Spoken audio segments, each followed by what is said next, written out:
it's just like, well, this is the end result of a financialized economy where every company is just a bank and every bank is a casino and everyone is participating in the speculative market and the fundamentals are entirely out of whack.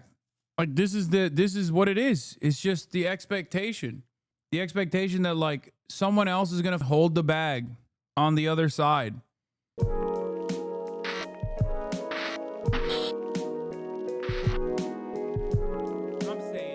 Meanwhile, oh, don't worry. I know I'm not an economic streamer, but do not worry. We haven't even gotten to my number one I told you so moment. Throughout my career as a professional media broadcaster, there have been numerous instances where people have come to me and said, Hasan, I'm trying to get into insert specific fraudulent industry. One of the major ones was NFTs. Not only were early adopters constantly trying to give me money so I could huck out and farm NFTs to my audience, which I, of course, chose not to do because clearly that shit was busted and it was fraudulent from the get-go and scam coins alike. There was a lot of people in that process that kept yelling at me and said, oh, Hasan, you just don't want me to make money. You're socialist piece of shit. Seems like you're just scared that we're going to get rich and hate you. No, it was because I did not want to use the power and influence that I have over a large audience for evil to line up my goddamn wallet. That's the reason why I didn't do it. Because I saw it for what it is, a scam. Well, here's another bubble. Here's another scam that I called out that many people have yelled at me for. The overemphasis placed upon LLMs, AI in general.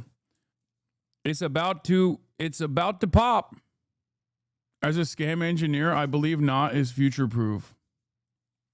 The same people that slapped NFTs in Web 3.0 onto every goddamn grift that they were trying to line up, weirdly enough, moved on to AI. So strange that the exact same people, like using the same language, they cut out Web 3.0 and slapped on AI instead, is so odd. And people just fell for it, just like they had fallen for the cryptocurrency grift. Yeah, I saw this. It's sick. Yeah, he has a Free Palestine poster from 1995, Grand Planter. Free Kosovo. I think it says Free Kurdistan too, which is pretty cool. Like, that's crazy. This motherfucker knew what Kurdistan was. That's wild. In 1995 as a white boy in America. Oh, I remember when the NFT chatters tried to get you to register the deed to your house as an NFT. You need to set up an example of how we can decentralize the concept of home ownership was how they pushed for it. Yep. Yeah, bro knows ball. Anyway, is there a good video that we can watch about the AI bubble popping a little bit? No, you don't get it, dude. We're about to have AGI. Please, bro. We're not out of ideas. I promise. Just one more data center, bro. Next model will be fire, bro. I promise. AI is so dangerously unstable and so volatile as like a new vector that we are fully investing into. It was genuinely alarming. Yeah, I've talked to Ed Zitron about this issue before. It was genuinely shocking how much Donald Trump was actively moving into this like totally fake bullshit. Even after one of the first things that happened was the first bubble pop, or at least the deflation of the AI bubble, when China came out with a market competitor that was done with pennies on the dollar. I don't know if you like him. It's Graham here, and I think it's about time that we talk about something that probably has crossed all of... Yeah. I think it's a false start like the dot-com bubble and will come back in a few years when the tech is matured. So you don't think it's going to replace jobs? No, the sad part about it is that it doesn't have to be good for it to replace jobs, because there are plenty of bullshit jobs that it could replace. Bullshit jobs don't necessarily mean that you shouldn't have those jobs, but there's a lot of jobs that like a LLM could technically replace, and even if it's incompetent and even if it's busted, capital owners make this calculation at the point of profit. The example I will give you is shrink in the grocery stores. Okay? Shrink is an ever-present problem in the grocery store business. The margins are really thin in the grocery store business. They always complain. Okay? Just-in-time manufacturing and limited supply chains, so to ensure that there is not a lot of stock in the back offices of grocery stores, not a lot of warehousing, right? All of that has created this low profit margin industry, as they like to say. There's been tremendous market consolidation. All of that stuff is very real. There's e-commerce that have played a formative role here too. Now, grocery stores, by and large, have decided through industry consolidation and through price leadership to take on an initiative that you are all too familiar with. This is called self-checkout. Now, self-checkout is great for profit margins, even though it has its very clear downsides. When you do self-checkout, instead of hiring a grocery store clerk, a cash register operative, right? You don't have to pay for their benefits, no hazard pay, potentially. You don't have to pay those wages. All of a sudden, a machine is taking over that duty. But of course, the downside of self-checkout is what is known as the 5-finger discount. Okay? People that just go on self-checkout and go, one for me, one for you. And they just steal shit. But that calculation is done by the companies ahead of time, where even if it increases shrink, even if it contributes to increase in shrink, which is the number of perishable items that get destroyed in the process of travel, or grocery store items that are stolen by people, consumers, and even stolen by the workers themselves, they make up more by automating that process with self-checkout.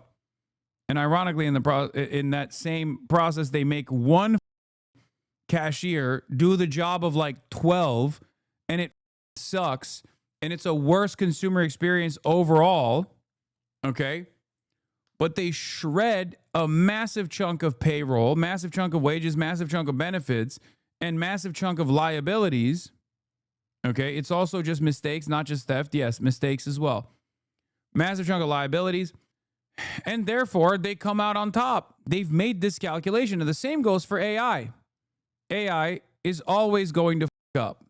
It hallucinates. It's not as reliable, even though human beings are unreliable, okay? Even though human beings are unreliable, AI is even less reliable at times than a human being. There's no like safeguards in it, right?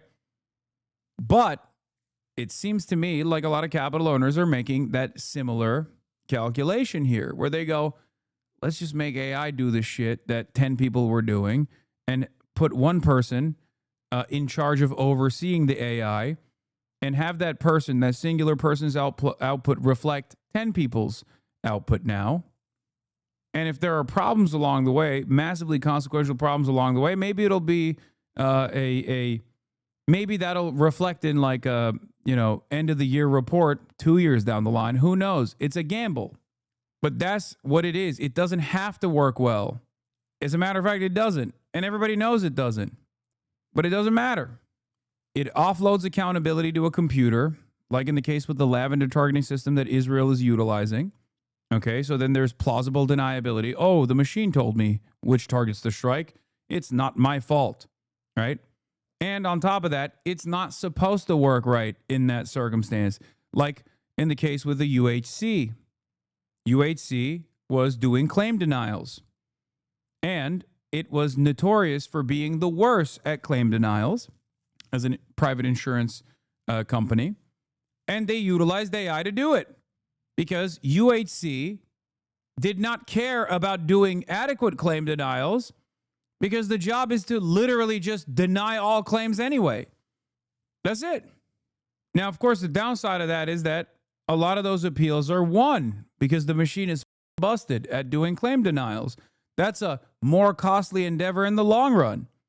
But in the short term, if your goals are short-term profit seeking, or rather improving the company's stocks, improving the company's stock performance, wiping out an entire chunk of humans that were were working in the process of claim denials is fantastic. It reflects fantastic in the short term, even if it is consequential and a bad decision in the long term. No one ever cares about long-term stability. Okay? It's a quarter-to-quarter basis. So understand, this is how AI displaces the existing labor force. It doesn't have to be good. It can be bad. In some instances, it is required to be bad anyway. But capital owners are making that calculation with short-term profits in mind. That's it. But nowadays, a lot of the artificial boosting of the stock prices that came out of their hyper-focus on AI is leading to some serious issues. And it seems like the AI bubble is bursting a little bit. All of our minds, and that would Let's hear from Graham Stephan. I don't know why he's this is the most surprising person to talk about the AI bubble bursting a little bit. Are we in a stock market bubble? After all, in the last week, we've just risen to brand new record highs. The Buffett indicator is flashing its most overvalued levels ever in history. Retail traders are once again flooding into the markets, and the AI boom is now officially bigger than the dot-com bubble. Or I guess in other words, the market's currently believed to be grossly overvalued, given that meme stocks are starting to make a comeback and investors are beginning to speculate on anything that they can. So given the nervousness and excitement over today's prices, we should talk about exactly what's happening, the likelihood of another stock market drop coming sometime soon, and then how you could best prepare ahead of time to make the most of the situation.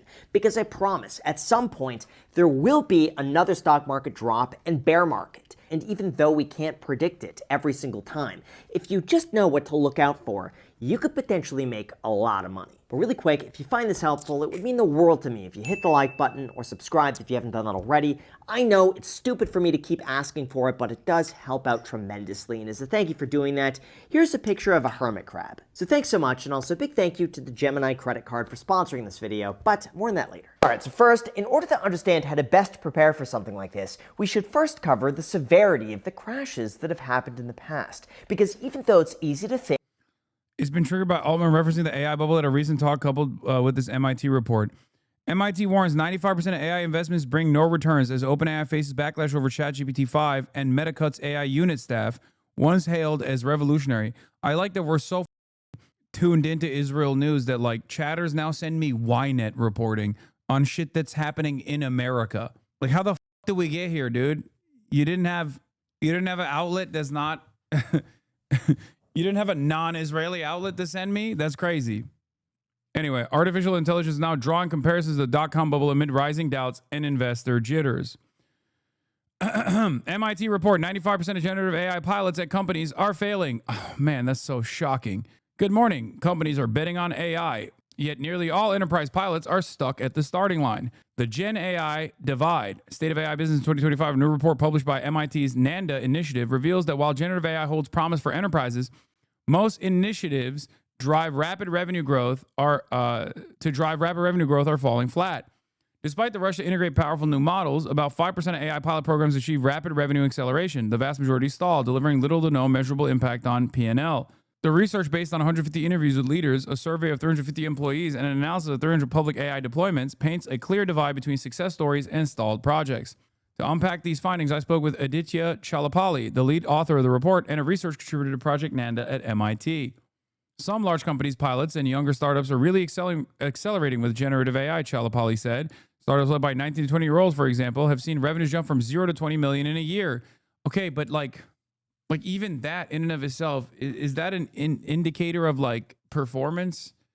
I know that this is the only thing that we care about is generating revenues, but from 0 to 20 million a year in revenues is seen as a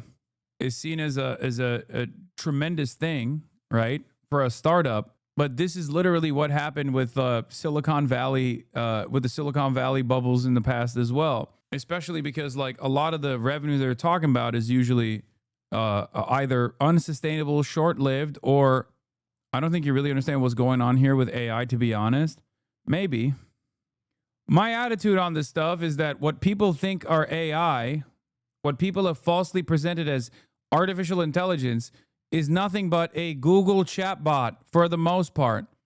It's more it has better capabilities than a Google chatbot, but it is a chatbot at the end of the day. And not only is it a chatbot, but it's also manipulated and also easily tweaked centrally. And you see negative backlash with ChatGPT 5, for example, because it's no longer as servile. But it's ultimately just like it's giving you what you want. That's it.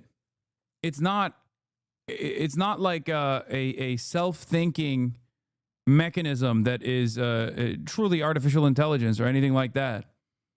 It's not even, it's half the time, or not half the time, but like in the beginning, it wasn't even like actual AI either. Sometimes they would just like delegate the task to like some Indian farm where they just have a bunch of dudes working for like pennies on the dollar doing the moderation, and then they claim that it's actually AI. It's all, a lot of it is just marketing. Maybe I'm wrong. I am a boomer after all, and I am willing to entertain that I might be wrong on this. But I've been very critical about the way people present artificial intelligence and what it looks like and what it can be used for right Yesterday. now. Oh yeah, ChatGPT 5 is here. Can it win back programmers? Anyway, it's because they pick one pain point, execute well, and partner smartly with companies who use their tools. But for 95% of companies in the data set, generative AI implementation is falling short. Like the reason why this is a $0 to $20 million success story could easily be because the dude, the 19-year-old, networked well and marketed their product well enough to get a dumbass company with a little bit of additional revenue to dump $20 million into their company, but it's actually not yielding any sort of like significant positive results for the company that bought into it. But if you look at that as a point of like a massive revenue generation and a huge success story, then yeah, sure. Like companies get, especially in a like very marketable new sector like this, there are going to be a lot of companies that actually do short-term cash infusions. It's because they pick one pain point, execute well. But for 95% of companies in the data set, generative AI implementation has fallen short. The core issue, not the quality of the AI models, but the learning gap for both tools and organizations. While executives often blame regulation or model performance, MIT's research points to flawed enterprise integration. Generic tools like ChatGPT excel for individuals because of their flexibility, but they stall in enterprise use since they don't learn from or adapt to workflows, Chalapali explained. The data also reveals a misalignment of resource allocation. More than half of generative AI budgets are devoted to sales and marketing tools, yet MIT found the biggest ROI in back office automation, eliminating business process outsourcing, cutting external agency costs, and streamlining operations. What's behind the successful AI deployments? How companies adopt AI is crucial. Purchasing AI tools from special... Okay, this is just like literally defending AI and simultaneously saying it's just the company's fault that they're not using it they're not using it with the appropriate use case. You aren't wrong. 64% of AI investment into AI in from venture capitals, 2025, but 70% are unprofitable. I mean, that's just VCs though in general. 64% of all venture capital in the U.S. has been allocated to artificial intelligence startups. Venture capital investment in artificial intelligence hit $50 billion in the second quarter, accounting for nearly half of all VC funding. Companies like OpenAI were valued at $300 billion without even being profitable or publicly traded. OpenAI at $300 billion, is that too expensive? Is it a deal? In 2024 alone, Google, Amazon, and Meta spent over $400 billion on AI infrastructure or startups. A $20 billion pledge from Amazon to build artificial intelligence innovation campuses. However, 70% of these funded AI startups still do not generate real revenue. This has raised alarms among some experts who claim that the AI boom could be turning into a bubble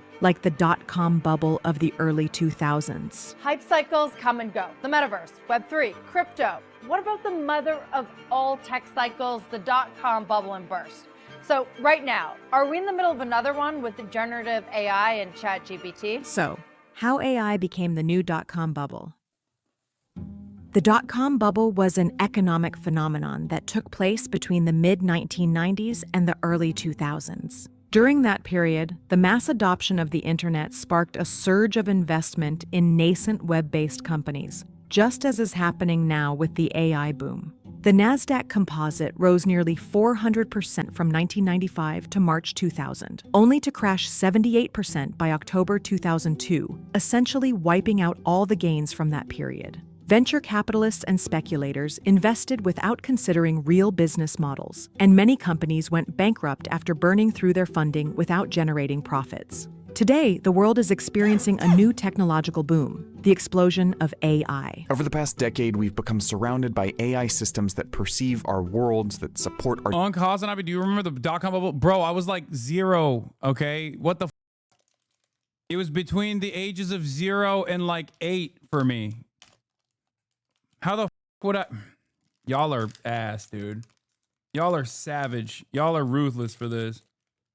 Decisions and that mimic our ability to create. Since the public launch of ChatGPT in late 2022, investor attention has surged. Global funding for AI startups rose from $18 billion in 2014 to $119 billion in 2021. And by 2023, generative AI accounted for nearly 30% of that total investment in the United States.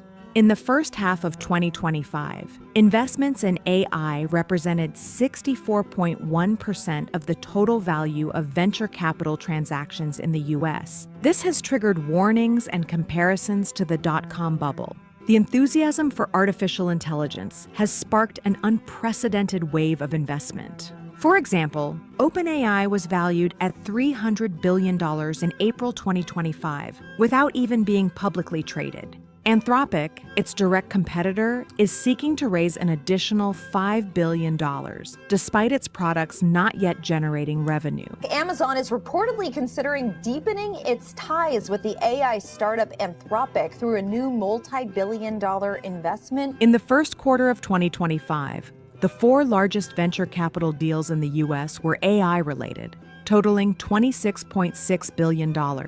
This capital concentration is reminiscent of the dot-com bubble frenzy, when funds flowed to companies with no finished products solely because of the allure of emerging technology. Big tech companies have responded to this euphoria with an arms race to acquire talent and infrastructure. AI engineer salaries have skyrocketed, with compensation packages reaching $100 million.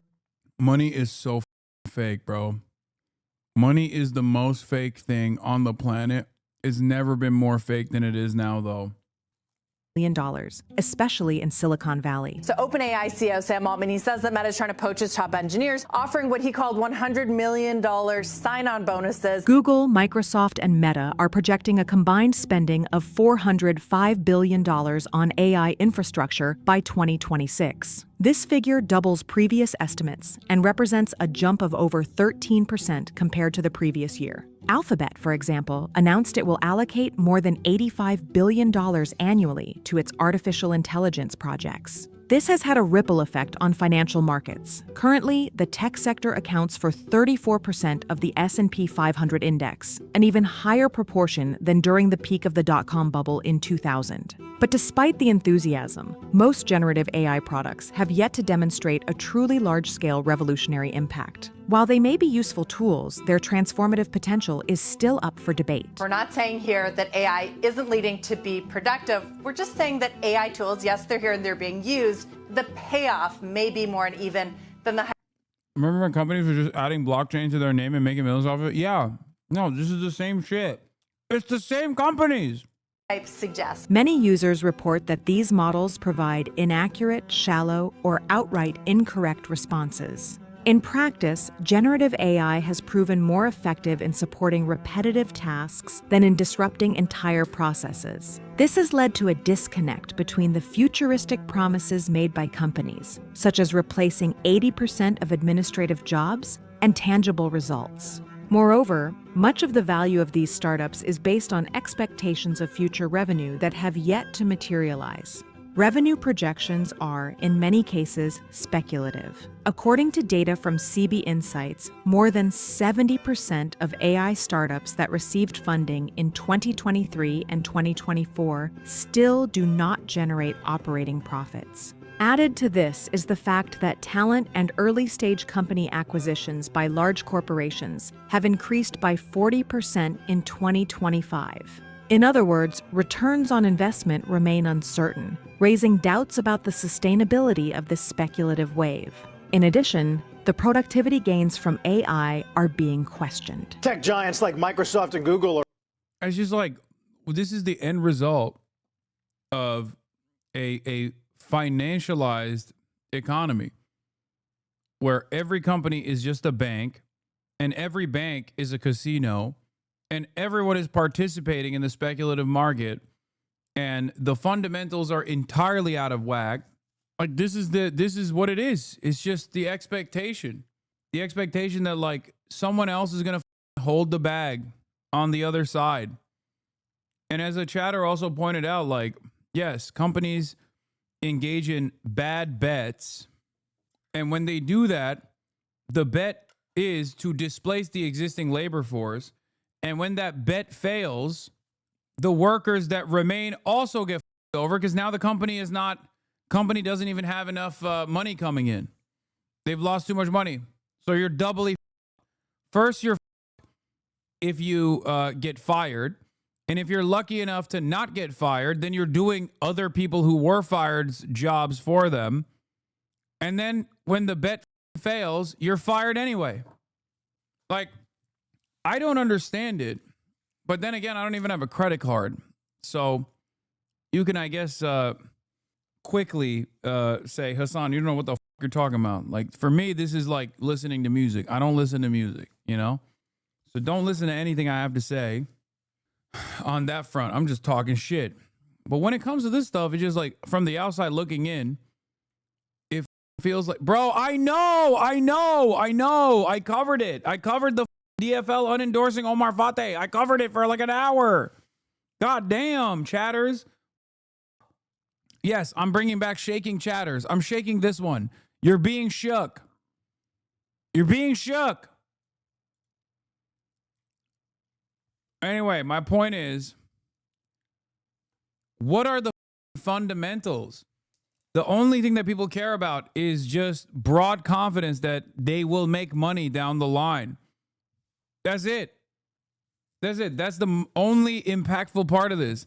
And even if a company actually has no fundamentals whatsoever and is consistently overpromising and underdelivering by lying to shareholders about what their future initiatives are going to look like, as long as there are enough institutional investors that are also reliant on the stock price going up, Tesla, then eventually you can kind of overcome any number of difficulties that other companies would immediately go bankrupt over.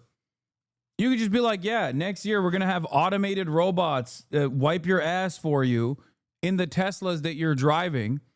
And then immediately after making that revelation, your stock price jumps. And everyone's like, oh my God, I can't wait for that. That's going to be so sick. And then that never happens. And you're just like, yeah, I lied about that. And it doesn't matter because by that point, you've moved on to the next lie. This time, we're rolling out the suck bot. It's going to suck your dick while you're driving the Tesla. And the Tesla's being driven by the suck bot. It's Roadhead. You know? And then everyone goes, oh my God, it's great. I totally forgot about the asswipe bot that you also suggested was going to happen anytime now, and it never actually came to fruition. We're outsourcing more and more coding to AI in a productivity push, but some new research shows the tools might not be as helpful. And the will literally go, okay, but that is worth current valuations. Okay, but at some point you got to punish the company if they don't deliver their promises, right? Like, what do you mean? First of all, what the are we talking about? How is that fundamentals? Do we have a runway? Is there already a built-in investment? Is there suckbots being developed any moment? Did you go to the factory and check to see if there are suckbots being implemented? No, none of that's happening. Do we even have like the technology to develop a suckbot that is also self-driving? No. So why the is that built into the current valuations? You know what I mean? Obviously, the suckbot thing and the self-driving is an example. I mean, I'm using a silly, stupid example, but like it could be any number of different like things that are promised and then with no intention of delivery whatsoever. This is what doesn't matter. As long as you claim you're a tech company, it's good. You'll be the next unicorn, you know? And everyone will then turn around and fake confidence in the stock because they bought into it already. It's so dumb.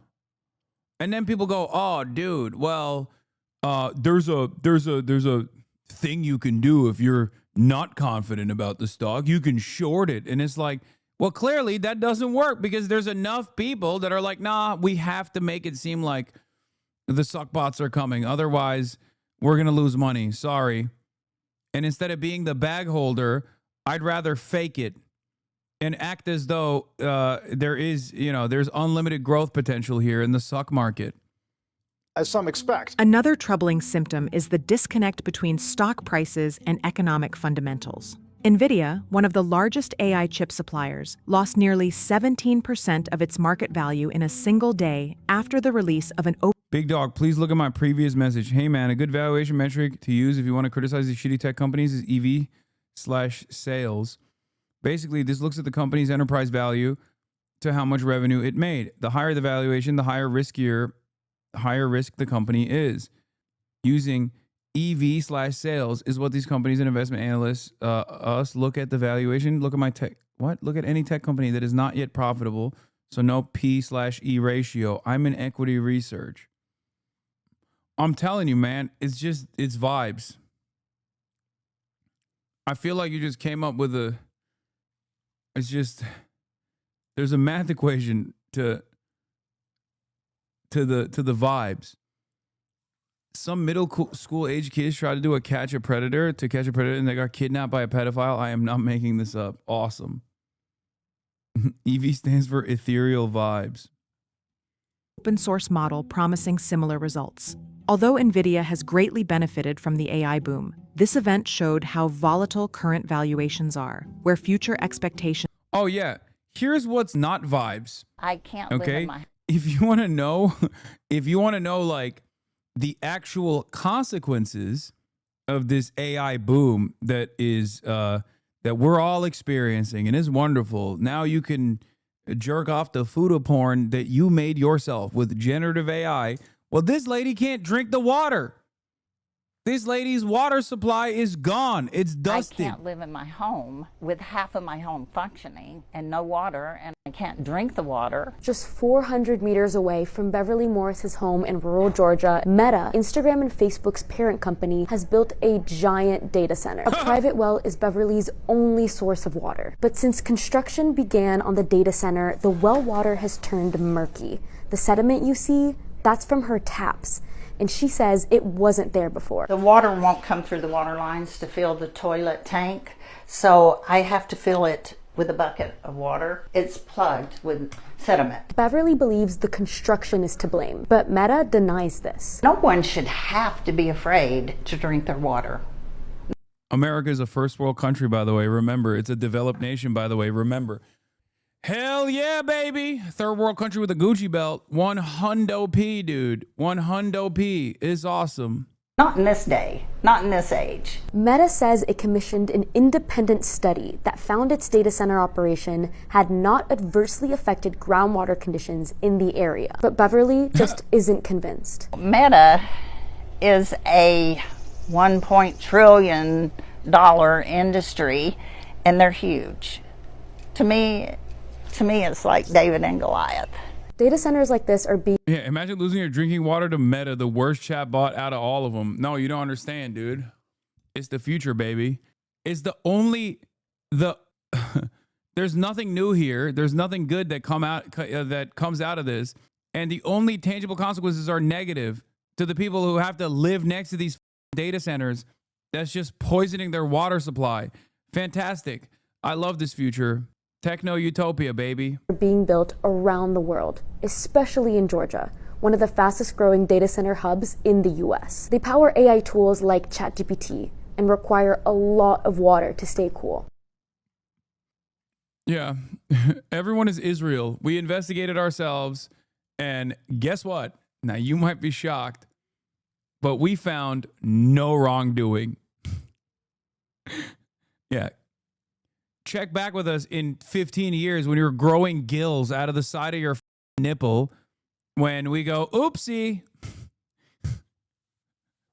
Oops. Yeah.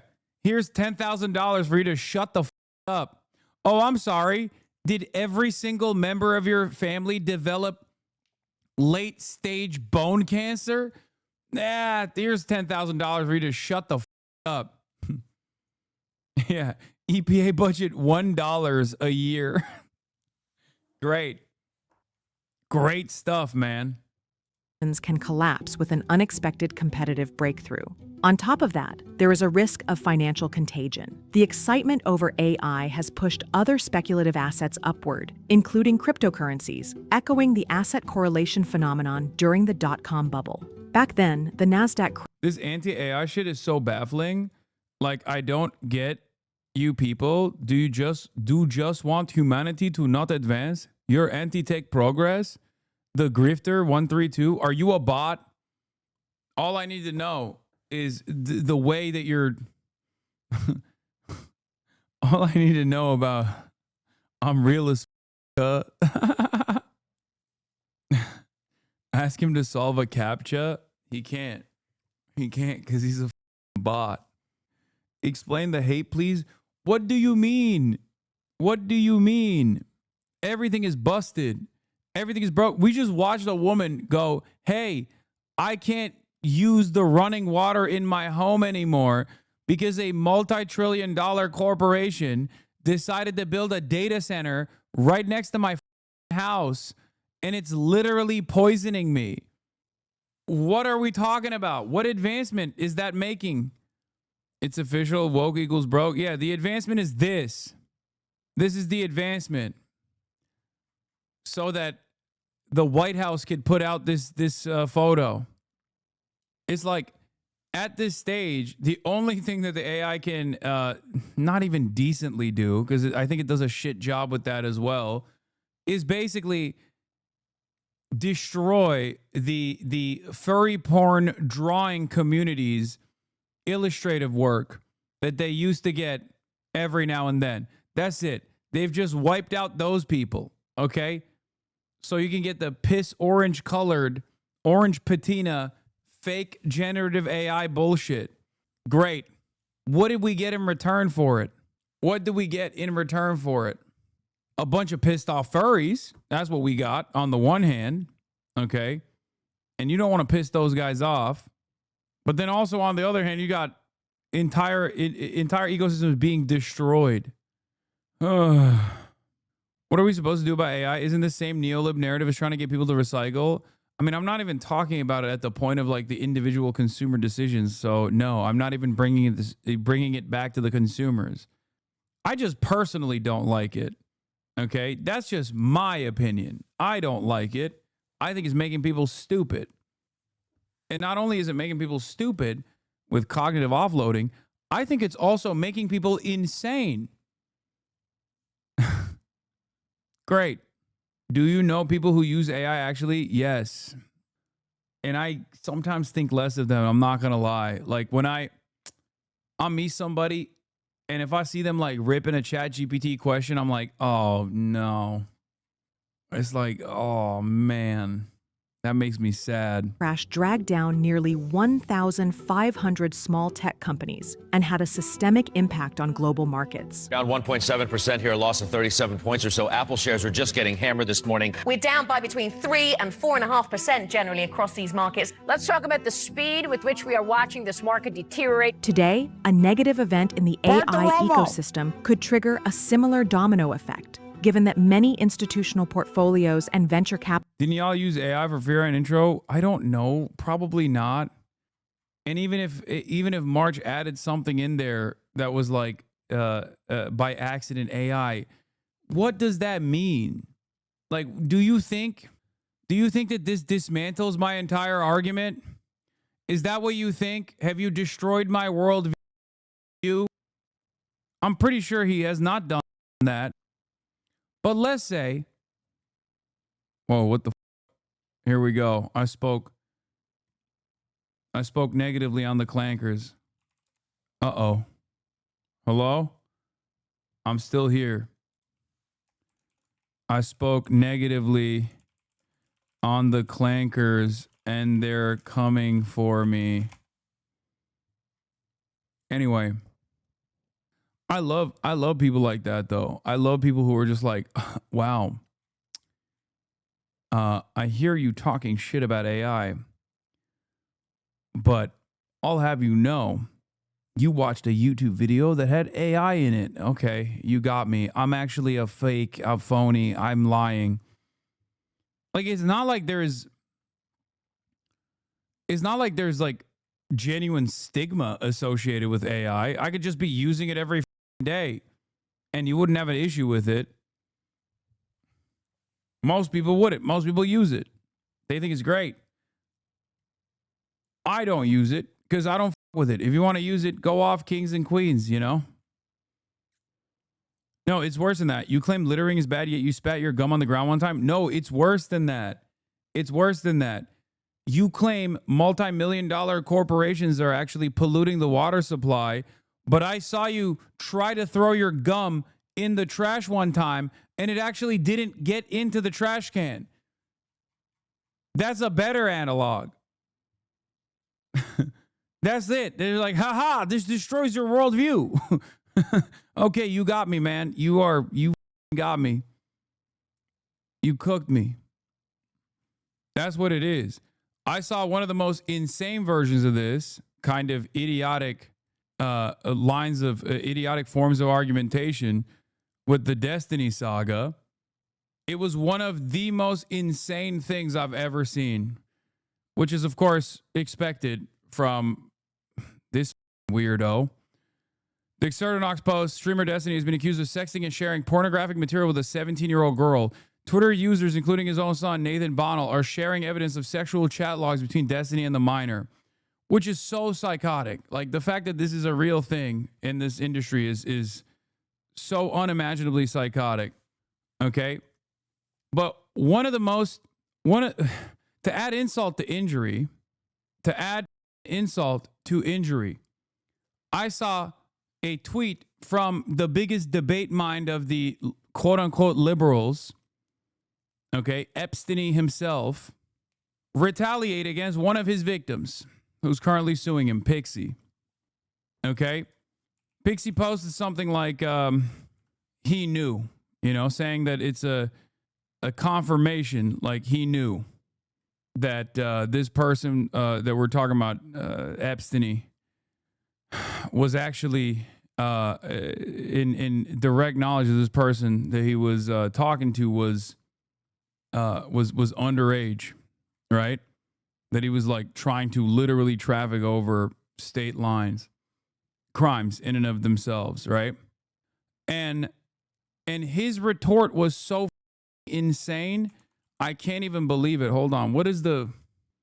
I think here it is. His retort to that was so unimaginably stupid. This is the brilliant mind, dude.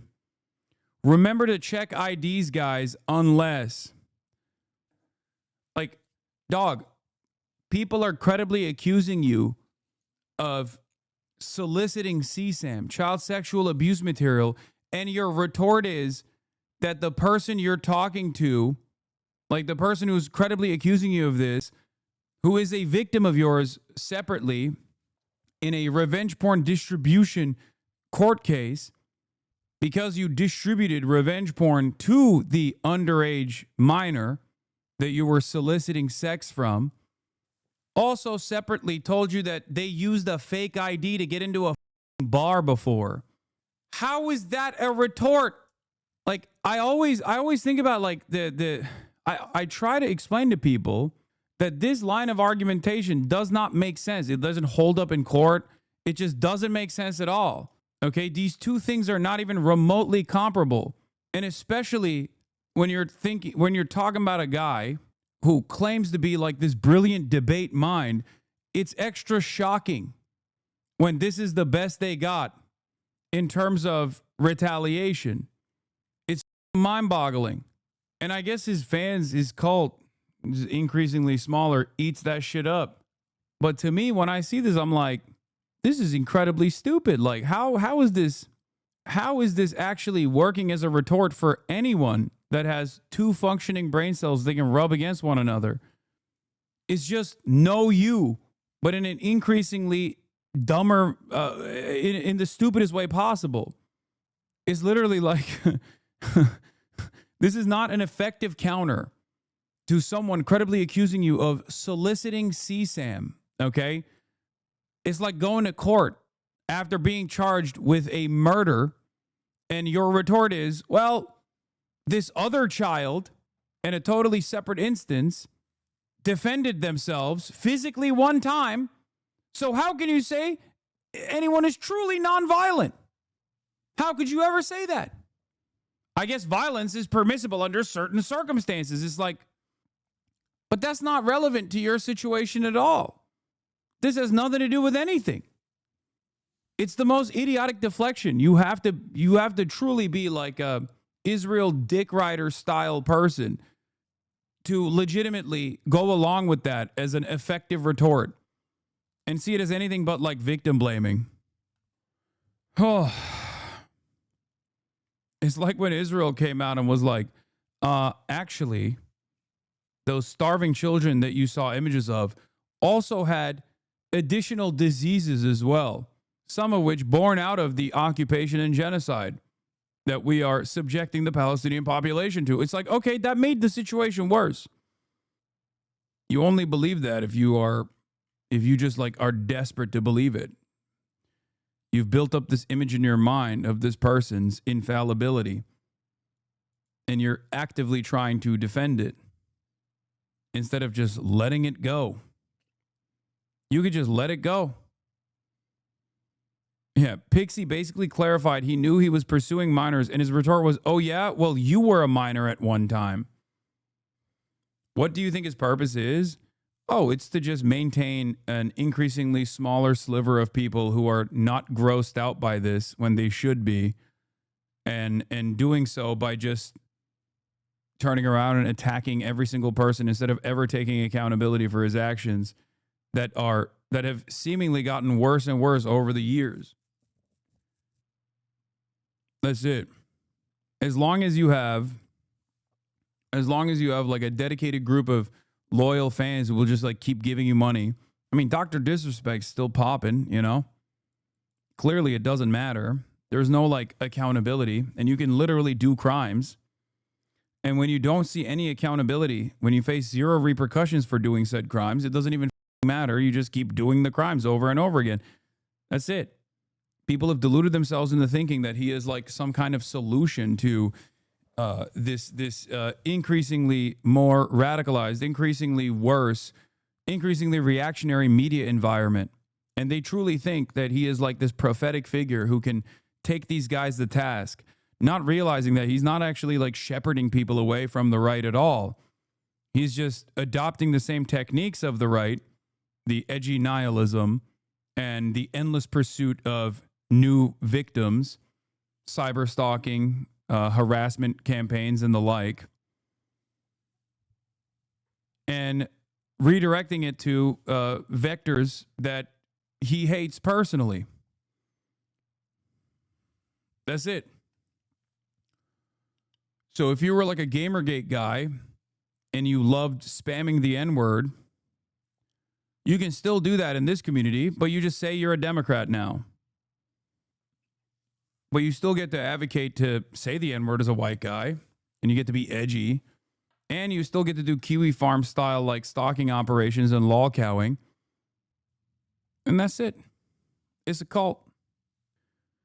Too many liberal friends are doing that. I don't really like them. I just think it's funny. That's gross. What are these words, brother? Don't worry about it. If you don't know what the fuck I'm talking about, that's good. Hasan Reactions is one of the best ones in the React channel.